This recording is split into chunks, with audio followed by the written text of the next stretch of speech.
السلام علیکم ویورس، ہم اپنے اس پروگرام میں نامور ترک شخصیات کے بارے میں معلومات فراہم کرنے کا سلسلہ جاری رکھیں گے۔ آج ہم آپ کو ترکی زبان کے عظیم ماضی پر روشنی ڈالنے والے شخصیت یوسف خاص حاجب کے بارے میں معلومات فراہم کریں گے اور ان کے شاہکاروں پر روشنی ڈالیں گے۔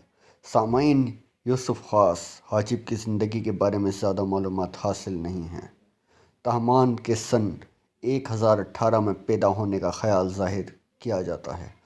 ان کا تعلق بھی ترکستان کے محمود کاشغری کی طرح ایک روشن خیال گھرانے سے تھا، کیونکہ انہوں نے ابتدائی تعلیم بہت اچھی تعلیم حاصل کی تھی، کیونکہ اس دور میں ہر شخص کو تعلیم حاصل کرنے کے مواقع حاصل نہیں ہوتے تھے۔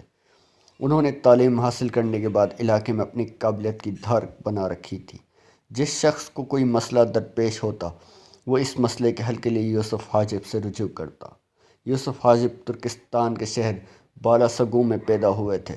انہوں نے اگرچہ بڑی اعلیٰ تعلیم حاصل کی تھی، لیکن ان کی بایوگرافی آج تک مکمل کی نہیں جا سکی۔ ان کے عظیم شاہکار کٹنڈو بلنگ میں بھی ان کا نام صرف ایک مرتبہ کتاب کے آخر میں دیا گیا ہے۔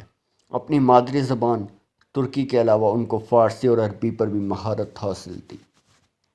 پہلے اسلامک ترک شاہکار کو تخلیق کرنے والے بھی محمد یوسف خاص حاجب اپنے دور کے عظیم مفکر اور فلاسفر بھی سمجھے جاتے ہیں۔ انہوں نے سن 1069 تا 1070 تک مشرقی کار حالنی مملکت کے دارالحکومت بالاسگو میں اپنے قیام کے دوران اس شاہکار کو تحریر کرنا شروع کیا تھا، اور اس کاشغر میں اس شاہکار کا مکمل کرتے ہوئے کارا حالنی حکمران تاغاج بغرو ابو علی حسن بن سلیمان ارسلان کو پیش کیا تھا۔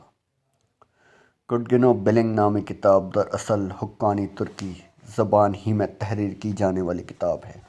آمدن حکمران نے اس شاہکار کو بہت پسند کیا تھا اور یوسف خاص حاجب کو اپنا خصوصی مشیر مقرر کیا تھا۔ یہ شاہکار کلاسک مثنوی رنگ میں تحریر کیا گیا، جس کے 88 باب ہیں، جس میں 6645 اشعار موجود ہیں۔ یوسف خاص حاجب ترک ادب میں پہلا سیاست نامہ تحریر کرنے والے شخص کی حیثیت رکھتے ہیں۔ یوسف بن حاج کڈنگ بلنگ کے لغوی معنی ایک دوسرے سے مختلف سوچ اور نظریات میں، جبکہ متعدد محققین کے مطابق اس کے معنی خوش ہونے کی معلومات، جبکہ متعدد خوشی دینے والے معلومات ہیں۔ متعدد محققین سے دونوں جہاں میں خوشی فراہم کرنے والی حکمت بھی معنی پہناتے ہیں۔ کٹنڈو بلنگ میں 4 بنیادی عناصر موجود ہیں: پہلا رسمی و رواج، دوسرا خوشی، تیسرا عقل، چوتھا عرفان و حکمت۔ یہ چاروں عناصر دراصل اور حاکمیت کے اصول بھی واضح کرتے ہیں۔ کٹنڈو بلنگ کے موجودہ دور میں صرف 3 نسخے ہی موجود ہیں۔ پہلا نسخہ ویانا میں ہے۔ یہ نسخہ اوئزر زبان میں 1439 میں تحریر کیا گیا تھا۔ یہاں سے اسے پہلے توقات اور بعد میں استنبول لے جایا گیا، اور اپنے دور کے عظیم مصنف ہیمر نے اسے استنبول سے حاصل کرتے ہوئے ویانا قومی کتب خانے کو تحفے پر دیا تھا۔ دوسرا نسخہ قاہرہ میں موجود ہے، جسے عربی حروف میں تہجی تحریر کیا گیا ہے۔ یہ نسخہ سن 1896 میں قاہرہ میں ہیڈیویلک کتب خانے کے جرمن ڈائریکٹر ڈاکٹر مورتیس کی کاوشوں سے سامنے آیا تھا۔ تیسرا نسخہ، جسے فرغانہ نسخے کے نام سے یاد کیا جاتا ہے، عربی حروف تہجی تحریر سے کیا گیا۔ اسے ذکی ولیدی توغان کی طرف سے ترکستان کے فرغانہ علمی اکیڈمی کو پیش کیا گیا تھا۔